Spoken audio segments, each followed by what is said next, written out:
एक आम इंसान अपने पैसे को कहां पर रखता है?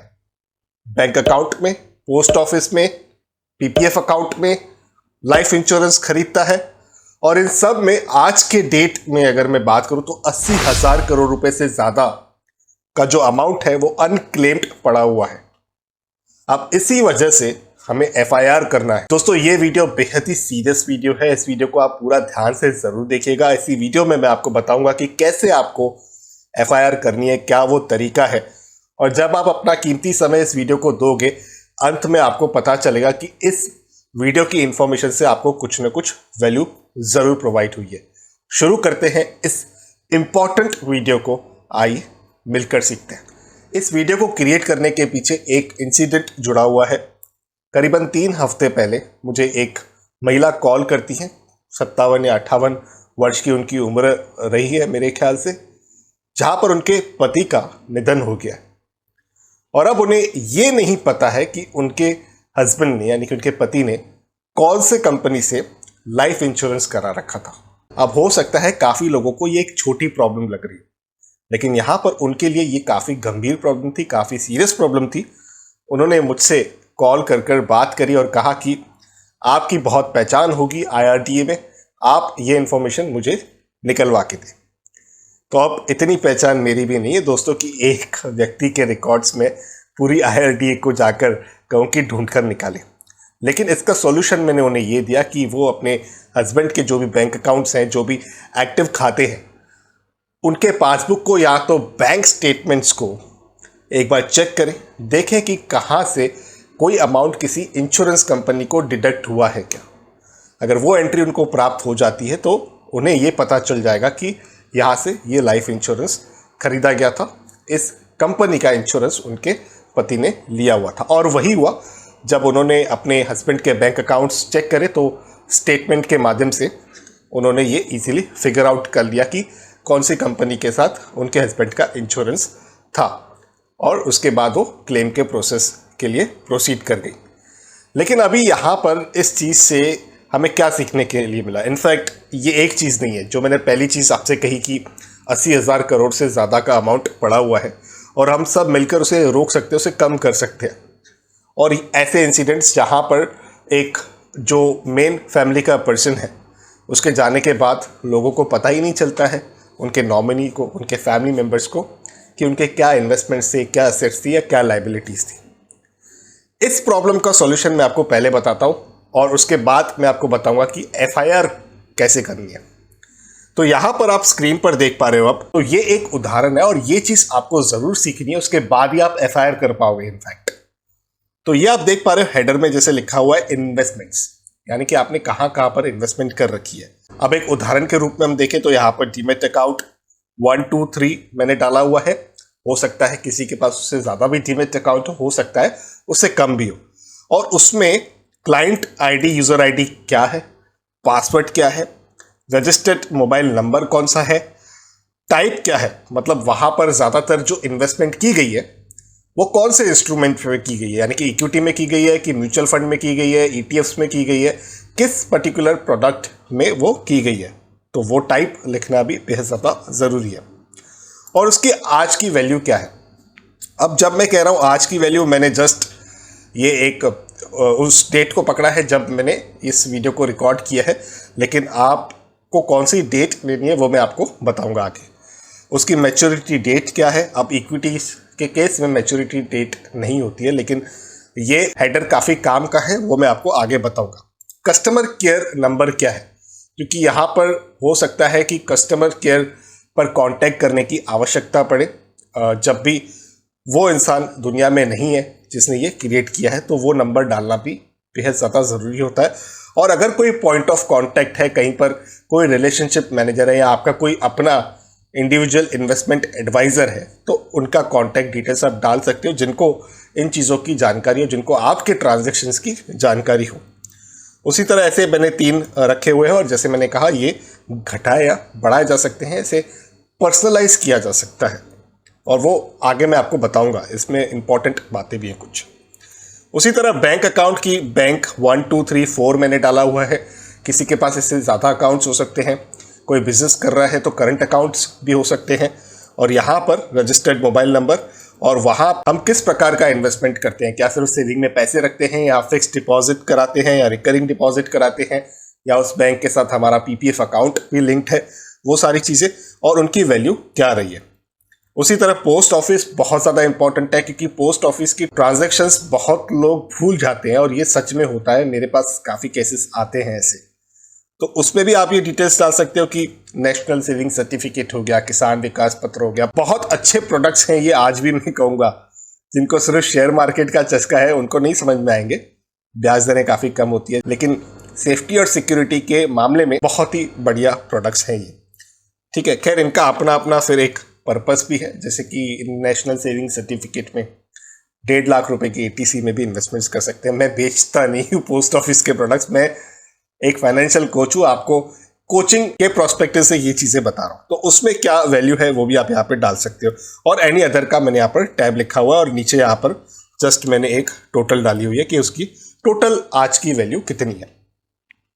उसी तरह इन्वेस्टमेंट्स के साथ लायबिलिटीज़ को भी यहाँ पर ट्रैक करना बेहद ज़्यादा इंपॉर्टेंट है, जैसे कि होम लोन 1, होम लोन 2, अब किसी के केस में ये ज़्यादा हो सकते हैं या 1 भी हो सकता है या 0 भी हो सकता है, और उसमें क्या डिटेल्स हैं आपके, जैसे मोबाइल नंबर हो गया, वो प्रॉपर्टी टाइप क्या है, 1 BHK है, 2 BHK है, 3 BHK है, उसकी डिटेल्स आप यहाँ पर टाइप में लिख सकते हो। अब आप यहाँ पर देखोगे कि ये ब्रैकेट मार्क किए गए हैं मैंने, देखिए मैं इसको हाईलाइट भी कर देता हूँ, ये देखिए ये जो है ये ब्रैकेट है, ब्रैकेट का मतलब नेगेटिव, इतने पैसों का लोन अभी भी बाकी है, और ये है ईएमआई कि कितनी ईएमआई मेरी मंथली यहाँ पर जाती है। उसी तरह जो दूसरा फ्लैट है उसकी भी आप ये देख पा रहे हो, ये नेगेटिव है और ये ईएमआई कितनी उसकी मंथली जाती है। ये उदाहरण के तौर पे मैं नंबर्स बता रहा हूँ, आपके जो ये रहेंगे खुद के या वो आएंगे, ऐसा मत देखिएगा कि यही नंबर आप डाल दें, ठीक है। तो वो चीज़ें यहाँ पर आ जाएगी, और ये नेगेटिव इसलिए ब्रैकेट में क्योंकि ये हमें पैसे बैंक को चुकाने हैं। फिर उसी तरह अन्य कोई लोन है, बिजनेस लोन है, पर्सनल लोन है, कोई आपने पैसे प्राइवेट में उठाए हुए हैं किसी से, किसी इंडिविजुअल से, यूजुअली होता है लोग पैसों की लेन देन करते हैं और उसके बाद उस व्यक्ति के जाने के बाद कभी भी वे लोग आके खड़े जाते कि मेरे तो 50,000 थे, मेरे तो 1 लाख रुपए थे। तो ऐसी शीट्स में अगर एंट्री होगी तो वो चीज़ें टैली की जा सकती हैं, वो चीज़ें यहाँ पर वेरीफाई की जा सकती हैं जब भी फंड्स की सेटलमेंट होती है। उसी तरह अगर रिस्क कवर है किसी के पास तो उस रिस्क कवर को भी ट्रैक करना बेहद ज़्यादा ज़रूरी है, क्योंकि यहाँ पर जैसे मैंने आपको पहले किस्सा बताया कि इंश्योरेंस लोग ले लेते हैं या कोई उन्हें बेच कर चला जाता है, वो एंट्री नहीं करते हैं। उसकी एंट्री करना बहुत ज़्यादा ज़रूरी है, तभी तो आपके नॉमिनी को पता चलेगा कि आपके कौन से इंश्योरेंस हैं। तो यहाँ पर जैसे आप देख पा रहे हो कंपनी 1, कंपनी 2 किसी के पास एक ही हो सकता है, तो यहाँ पर एक की डिटेल आएगी। टर्म इंश्योरेंस उसका सम अश्योर्ड कितना है। अब इस केस में आपको लगेगा कि बहुत ज़्यादा इंश्योरेंस है, ये ज़्यादा ऑफकोर्स है क्योंकि यहाँ पर सामने लायबिलिटी भी है। आप जैसे देख पा रहे हो कि ये जो होम लोन है उसकी लायबिलिटी है, उसकी वजह से यहाँ पर थोड़ा सा ज़्यादा इंश्योरेंस है। वो जैसे ही ख़त्म हो जाती है तो शायद इस केस वाले इंडिविजुअल को इतनी ज़्यादा टर्म इंश्योरेंस की ज़रूरत ना पड़े, बट ये सब उदाहरण के तौर पे है दोस्तों। और उसका premium per year per month कितना जाता है आप उसे हाईलाइट कर सकते हो, मैंने ऐसे लिखा हुआ है, लेकिन यूजुअली जो भी वो रिलेवेंट फील्ड है आप उसे यहाँ पर कंसीडर कर सकते हो। उसी तरह आप देख सकते हो हेल्थ इंश्योरेंस को भी यहाँ पर मैंने ट्रैक किया हुआ है और यूलिप को भी मैंने यहाँ पर ट्रैक किया हुआ है। ये क्यों करना है अब वो समझते हैं। अब ये सारी डिटेल्स फिल करने के बाद आपको करना है एफआईआर। एफआईआर का मतलब है दोस्तों फैमिली इन्वेस्टमेंट रिव्यू। ये एक ऐसा रिव्यू रहेगा, ये एक ऐसा सेशन रहेगा जहां पर 1 घंटा साल में 2 बार 1 आवर ट्वाइस इन ईयर आपको अपने क्लोज्ड फैमिली मेंबर्स के साथ बैठना है, अपनी ये जो शीट है वो डिस्कस करनी है। अब ये शीट आप कहाँ से डाउनलोड कर सकते हो, मैं कोई डाउनलोड लिंक नीचे डिस्क्रिप्शन में नहीं दे रहा हूँ, क्योंकि दोस्तों ये बहुत ही प्राइवेट इन्फॉर्मेशन है, ये बहुत ही कीमती इन्फॉर्मेशन है। आपके ज़िंदगी की मेहनत की पूरी कमाई हो सकती है, जमा पूंजी हो सकती है। इसीलिए आप अपने कंप्यूटर में एक्सेल क्रिएट करें, या अगर आपको एक्सेल वगैरह ज़्यादा नहीं समझ में आ रहा है आप वर्ड डॉक्यूमेंट क्रिएट करें, वो भी नहीं समझ में आ रहा है आप एक डायरी पर सब लिख सकते हो। डॉन पिक्चर में देखो प्राण लेके आए थे, लाल डायरी है, ठीक है। तो इन्फॉर्मेशन होना ज़रूरी है, और एफआईआर जब आप करते हो, यानी कि फैमिली इन्वेस्टमेंट रिव्यू जब आप करते हो, तो वो डॉक्यूमेंट आपके पास होना चाहिए जिससे आप अपनी फैमिली को समझा सकते हो। अब चाहे वो एक्सेल के रूप में हो, चाहे वो वर्ड डॉक्यूमेंट के रूप में हो, चाहे वो लाल डायरी हो, राइट, वो आपको बैठकर समझानी है, अपने फैमिली मेम्बर्स को बताना है और वहाँ पर आपको ये एश्योर करना है कि जो सारी जानकारी है वो समझ पा रहे हैं और उन्हें आप ये भी बता रहे हो कि किस प्रकार से जो चीज़ें हैं वो काम करेंगी अगर कोई इमरजेंसी आ जाती है। तो स्टेप 1, आपको खुदा न खासा कुछ हो जाए तो इंश्योरेंस कंपनी को विदिन 45 डेज इंटीमेट करना है, इन्फॉर्म करना है। उनकी ईमेल एड्रेस क्या है, उनका पॉइंट ऑफ कांटेक्ट क्या है, कैसे इन्फॉर्म करना है। हॉस्पिटलाइजेशन हो जाती है तो हेल्थ इंश्योरेंस है, उसके मेडिकल कार्ड्स कहाँ पर रखे हुए हैं। टॉप 3 जो हॉस्पिटल्स हैं हमारे एरिया की, हमारे इलाके की जो अच्छी हॉस्पिटल्स हैं, वो कौन सी उनके पैनल पर है, ताकि वहाँ पर कैशलेस की सुविधा मिल जाए। क्योंकि इमरजेंसी के समय पे हो सकता है कि आपके जो पीछे नॉमिनी है, आपके जो पीछे फैमिली मेम्बर्स हैं, उनके पास कैश नहीं हो, उनके पास फंड्स के सोर्सेस नहीं हो। तो वैसे केसेस में आपको ये भी प्रोविज़न करना है कि यहाँ पर आपको हेल्थ इंश्योरेंस की भी जो डिटेल्स हैं, जो कार्ड्स हैं, वो सारी जानकारी अपने फैमिली मेम्बर्स के साथ शेयर करनी है। अब हम ये समझ गए कि हमें ट्रैकिंग करनी है, हमें एफआईआर करना है, यानी कि फैमिली इन्वेस्टमेंट रिव्यू करना है, लेकिन कब करना है। तो मैं एज अ इंडिविजुअल आपको ये सजेस्ट करूंगा कि आप जब भी अपना आईटीआर फिल करते हो साल में एक बार, वैसे इस बार के आईटीआर की जो डेडलाइन है वो पुश हो चुकी है, उसकी डिटेल्स मैंने मेरे टेलीग्राम ग्रुप में भी डाली थी। तो जब आप आईटीआर भर रहे हो तो वैसे भी सारी डिटेल्स उसमें आती है। अब चाहे आपका सीए भर रहा है तो वो आपको सारे डॉक्यूमेंट्स देता है ना, कि वर्किंग्स जो उन्होंने कर रखी है वो देता है, राइट, कि उन्होंने पीएनएल कैसे बनाया, आपकी बैलेंस शीट कैसे बनाई है, आप उस समय पर भी कर सकते हो।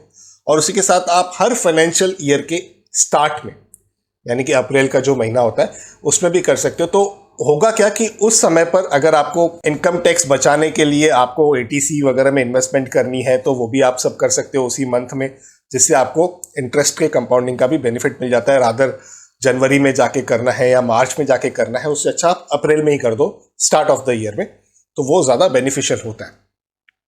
तो मेरे हिसाब से एक मार्च का महीना, और जब आप रिटर्न अपना फाइल कर रहे हो, वैसे आप ये कस्टमाइज कर सकते हो। आप वैसे क्या प्रेफर करोगे, आप नीचे कमेंट्स पे भी लिखकर बताइए। हो सकता है कोई कहे हम दिवाली पर करेंगे, हो सकता है कोई कहे हम नए साल में, यानी कि हर मंथ जनवरी में करेंगे। तो आप अपने प्रेफरेंसेस नीचे कमेंट्स में लिख सकते हो, मुझे अच्छा लगेगा आपके प्रेफरेंसेस को जानकर भी। तो दोस्तों यही था। अगर ये सारी चीज़ें हम करते हैं तो वो जो 80,000 से भी ज़्यादा का अमाउंट अनक्लेम्ड है, हम इस टेक्नोलॉजी वाली जनरेशन में रहने के बाद उसे कम कर सकते हैं। एटलीस्ट हमारा अमाउंट वहाँ अनक्लेम्ड में नहीं होना चाहिए। वो सारी एक्सरसाइज हमें करनी है। तो मैं आशा करता हूँ कि आपको ये एजुकेशनल वीडियो काफ़ी पसंद आया होगा। अगर आप सहमति रखते हो तो लाइक कीजिए। लाइक करने से आपका नेटवर्थ कम नहीं होगा, ना ही मेरा नेटवर्थ बढ़ेगा, लेकिन एक उत्साह मिलता है, एक अच्छी फीलिंग मिलती है कि हाँ, आपके लिए वीडियो क्रिएट किया, आपने देखा, आपने अपना कीमती समय दिया, आपको लगा कि वैल्यू मिल रही है, एक वैल्यूएबल इन्फॉर्मेशन भाई मनानी दिपिन जी शेयर कर रहे हैं और आपने लाइक भी किया, तो वो चीज़ें दिल को छू जाती हैं। तो इसीलिए लाइक ज़रूर कीजिए। और अगर आपको लगता है कि इस वीडियो में सच में दम है तो आप इस वीडियो को अपने दोस्तों के साथ, रिश्तेदारों के साथ गुड मॉर्निंग गुड नाइट वाले व्हाट्सएप ग्रुप में भी ज़रूर शेयर कीजिए, ताकि उनमें से कुछ जो सीरियस लोग होंगे इस वीडियो को देखेंगे और उनको एक वैल्यू मिल सके और वो एक अच्छी हैबिट को इनकॉर्पोरेट कर सके और एफआईआर करना स्टार्ट करें। तो इसी तरह के पर्सनल फाइनेंस से रिलेटेड टॉपिक्स मैं अपने इस यूट्यूब चैनल पर बनाता रहता हूं। तो अगर आप पहली बार हो या आप मेरे वीडियोस को देखते हो और चैनल को सब्सक्राइब नहीं किया है तो ये बात सही नहीं है। आप चैनल को अभी का भी सब्सक्राइब कर दीजिए, बेल आइकन को दबा दीजिए, ताकि मेरे आने वाले सारे वीडियोस का अपडेट आप तक आ सके। करते हैं कंक्लूड इस वीडियो को यहीं पर। जल्द मिलते हैं किसी और दूसरे वीडियो में। तब तक अपने हेल्थ का और वेल्थ का ज़रूर अच्छे से ख्याल रखिएगा।